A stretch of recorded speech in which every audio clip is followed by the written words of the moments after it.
Government's had a big year. While it delivered on some key election promises, the budget hasn't done it any favours, and now the PM is taking stock by giving his first annual performance reviews to his ministry.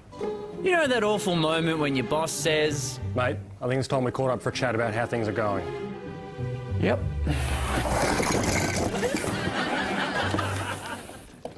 Well, it's happening in Canberra right now. With the political boat still rocking from a messy budget period, the PM is taking time to meet face-to-face with each of his ministers, review their performance and get the party back on track. He'd be talking to his mates as mates, just running through a checklist, rather than some of these performance reviews you can get in the workplace now, which are a real pain in the neck. Some are getting A's and some are getting A+.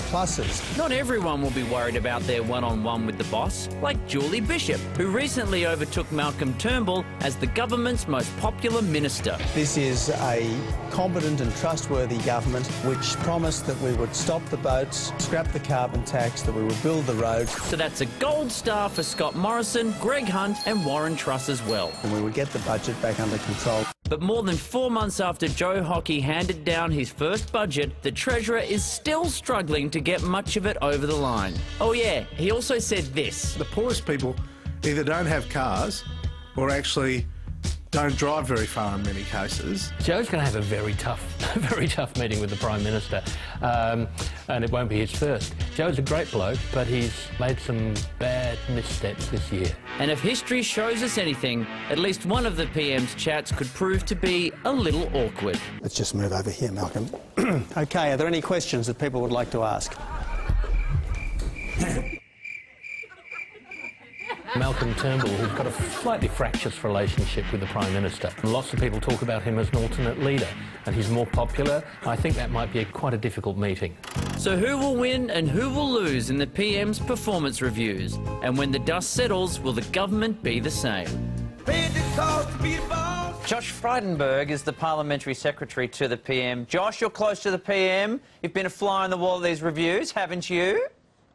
Yeah, Rove, I've had my own one and it's plenty of fun, but it's also an important opportunity to lay out what you're doing with the PM. So how was your review? Did you pass? Haven't got the elephant stamp just yet, but it's all pretty serious. You know, you walk in there and the PM's got his sleeves rolled up and the red pen out and officials on both sides, and, you know, you talk about what you're doing in your own portfolio area. So, Josh, if he's got the red pen out, does that mean having a performance review with Tony Abbott's like seeing the principal or your dad?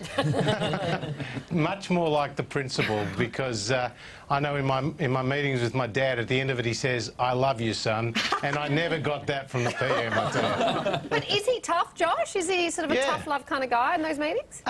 Look, I think he realises we're all on the team, but that he leads up that team, and so he does expect everyone to perform and everyone to give you know, constructive feedback. So, you know, I think he's fair, but he's also firm. Did you try to suck up Josh by wearing a Team Australia T-shirt? Well, if I wore my Carlton jumper, I don't think I'd get much love there, so... Well, you don't get much love here either, Josh, with those kinds of antics. But out of interest, has our good friend Joe Hockey had his meeting yet? Not that I'm aware of, but I'm sure that would have been a good discussion too. Would it have been a fiery one, would you say, Josh?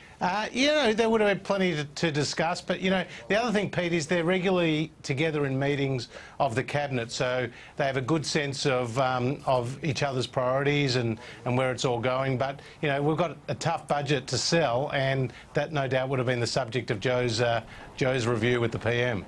But no cigars. No cigars. You know, the Cabinet room is a no-smoking area, I can tell you. And finally, Josh, what review would your wife give of your performance tonight, given I hear she's about to go into labour and you've chosen to be with us?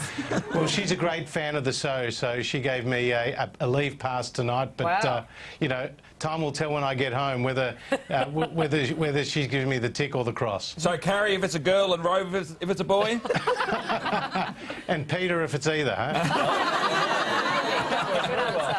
Well, we review you very well for this, Josh. You've done a great job. Thanks for speaking to us. Thanks, Ryan. And Peter Cradle.